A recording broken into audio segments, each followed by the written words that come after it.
What's up, guys? So we are currently in Pennsylvania, of all places. Today, we are heading to Kennywood. We flew into Pittsburgh a couple days ago. We were actually supposed to go to Kennywood yesterday.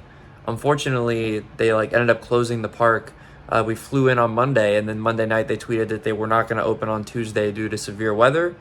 So we didn't get to go. Today, the original plan was to rent the car from the airport and just drive to the next destination. But now we're gonna still rent the car from the airport this morning, but then go to Kennywood today and then go the rest of the way to our destination. So Kennywood today, very excited, especially for Phantom's Revenge. But honestly, pretty much everything in that park is exciting to me. They got a couple dark rides. They have a pretty weird walkthrough attraction that we're gonna try to do, and then a bunch of coasters. So with that being said, we're gonna head down to Kennywood and enjoy the park for the day.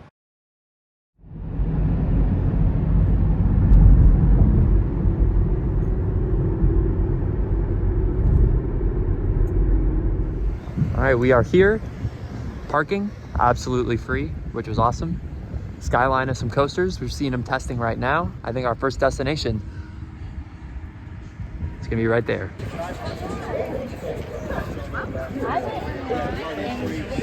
All right, we're in the park. This feels a little bit sacrilege as a Ravens fan, but we are headed to Steelers country. As you can see, Steel Curtain headed up the lift right now. It's gonna be our first ride of the day. The most inversions in the United States on this coaster right here, so we shall see how it is.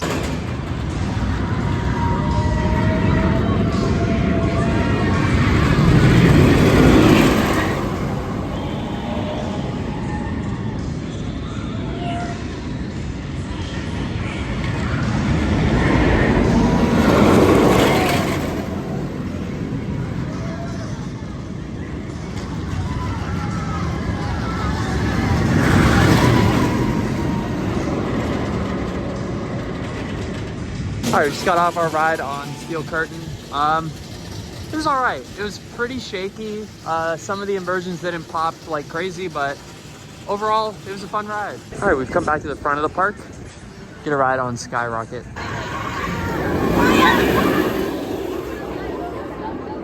we got back and the line was right on the stairs. Oh no, we don't have it. We flashed out.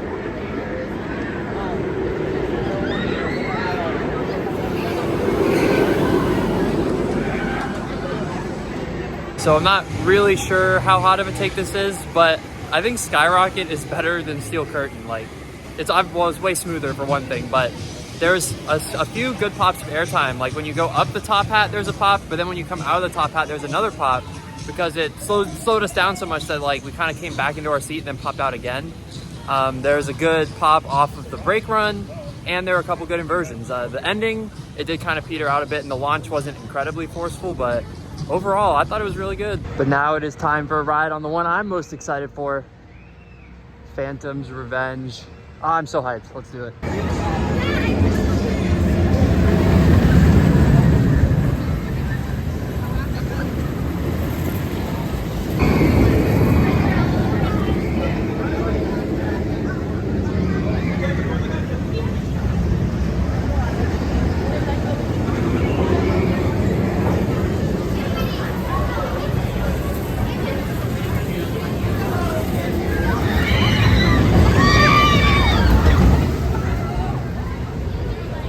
So Phantom's Revenge was genuinely unbelievable. I think I'm a fanboy, I'm not gonna lie.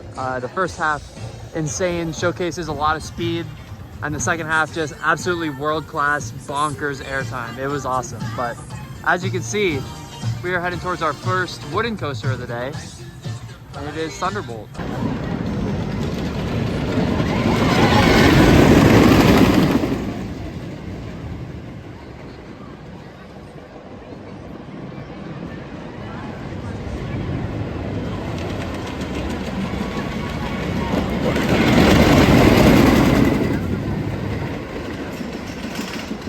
Thunderbolt was a lot of fun. Now we're taking a break from the coasters. We're gonna go on a spooky dark ride, Ghostwood Estate. I think it's a shooting dark ride as well, so yeah, I'm excited for this one. Welcome. Do come in. I've been waiting for you. Please gather round so everyone can hear. Welcome, guests, to Ghostwood Estate. We're going in the spooky house. Oh my gosh. And now the spirits are aware.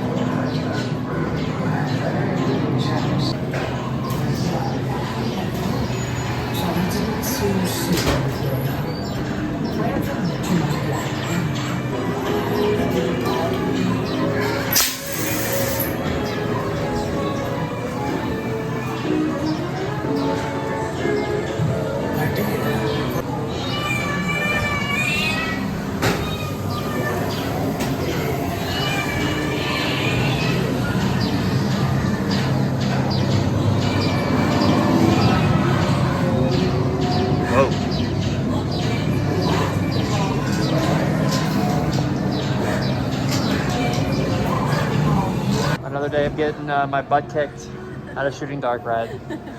Every time. Well, up next we are gonna do a spinning wild mouse against my better judgment. Hopefully I don't get sick. So Exterminator was not great. I mean, the inside, you know, the fact that it was themed and like kind of dark was cool.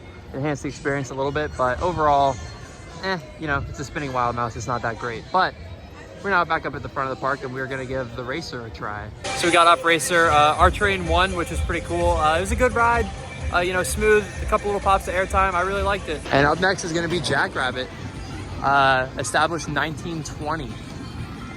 So this thing over 100 years old. Very interested to see how it rides, and I'm very excited for the famous double down. Here we go.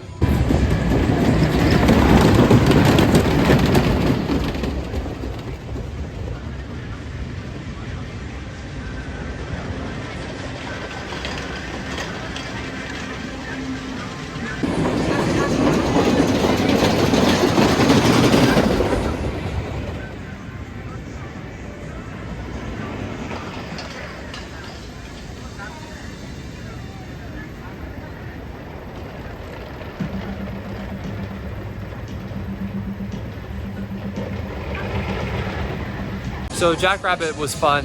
For a coaster that's over 100 years old, it ran amazingly smoothly. Most of the layout doesn't do a lot, but the double down, it lived up to the hype. The second part of that double down, it was like standing airtime. It was awesome. And speaking of things that are like over 100 years old, we're gonna do one of the most iconic dark rides in the country, the Old Mill. Very excited to say I've been on this one.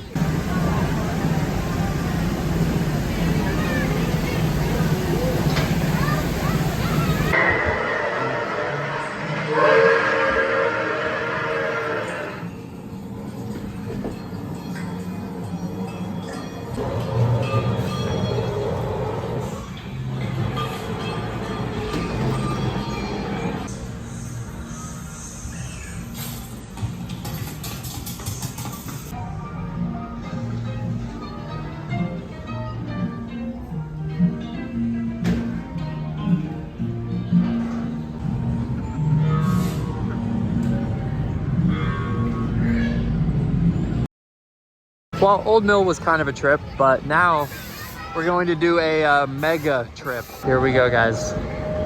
We are headed into the belly of the beast. Wow. Also, I wish you all knew how much this was rocking right now. We have to go downstairs. Oh, we're gonna die. I don't know how to convey how difficult this is. Oh. That's a safety hazard.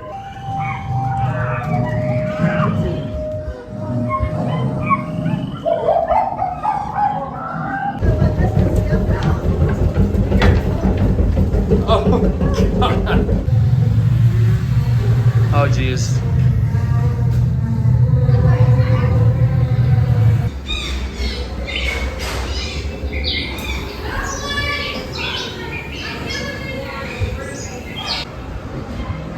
I think that might be it. Wow. Well, I'm definitely not riding this because I value not losing the ice cream that I ate earlier, but I do like these guys. I just wanted to point them out. All right, so that's gonna be a wrap on Kennywood. 6 really great coasters here, and then a spinning wild mouse. It's funny to me that the best coaster in the park, which is right back there, Phantom's Revenge, is Raven's Colors, even though we're in Pittsburgh. Gives me a little bit of satisfaction, especially because I did have to ride a Steelers coaster earlier. But the video is not quite over yet. because we have one more stop to make. And like just shy of 2 hours later, we've arrived at Lakemont Park. So this is literally like a park, not just an amusement park. There's literally basketball going on right now. You can see right out there, that's where we're headed. It's literally like a fully fledged actual park, free to park, free to enter, and then you get tickets if you want to go on any rides. So it is a Wednesday, meaning this coaster is not operational. Apparently it's only Thursday through Sunday that they run the rides here. But Leap the Dips, this is the oldest operating coaster, not just in Pennsylvania, not just in America, but the whole world. This is the oldest. Unfortunately, we won't be able to get on it, but we are able to get a look at it. As you can see up here, we're not gonna go up the stairs, but there's a look at one of the ride vehicles. Definitely a cool piece of history to see. As you can see, the restraints are not just minimalistic, but non-existent. No seatbelt. That does not come down. Like the back, it doesn't even have anything. Pretty wild. And here's a look at it. You can definitely tell that it's not from this century. Pretty incredible. Maybe one day we'll be back in Pennsylvania and we can actually ride this thing if the days line up better, but honestly, it kind of looks like it'd be fun. I mean, there's like little hills and there's literally no restraints, so you probably get some air, you know what I mean? So yeah, so this is not even the only coaster here, which is very weird. Like it's like a regular just like park that you come to, but then it's just like, oh, by the way, here's also like the oldest coaster in the world. All right, so here we have the other coaster. It is Skyliner. As you can see, another Woody. And the cool thing about this one is, and obviously, you know, we're not gonna be able to ride it today, but if you look right behind there, you'll see a minor league baseball stadium. I believe it's minor league. It says People's Natural Gas. Wait, People's Natural Gas. That's hilarious. But yeah, no, like if they're playing the game, like this is what's in their outfield, this coaster. So if you're going up the chain lift, you can see the game going on if it's happening. But if you're watching the game, you can see the coaster going, which is kind of wild. I wonder if like a ball has ever come out and hit the coaster. Surely that's had to have happened. Although it kind of looks like if that were to happen, the whole thing would just fall apart. So hopefully that doesn't happen. And by the way, if you do come here, it is like pretty much in the middle of Pittsburgh and Hershey. So if you're going from one to the other, it's like super easy to just like make a stop. If you are coming on a Thursday, Friday, Saturday, or Sunday, you can ride the rides. But even if you can't ride them, I mean, it's still kind of at least cool to see the oldest coaster. I mean, obviously riding it would be much better, but it was cool to see it. Additionally, it only costs $3 to ride Leap the Dips, and it costs $3 to ride the Skyliner. So you can come here, park for free, walk in the park for free, spend like $6 to ride those two coasters. And yeah, you've pretty much lost no time, and you get to take a break from driving. So, I mean, I guess I can recommend it. I don't know if the coasters are any good, but it was kind of cool to walk around. All right, guys, jumping ahead a bit here. We are in the hotel at Harrisburg. Up next is going to be Knoebels and then Hershey from there. Kennywood was a very good time. I got through all the coasters except for the kiddie coaster. Unfortunately, Lakemont, we didn't get on any of the two coasters, but we did get to see them at least. So that was kind of cool.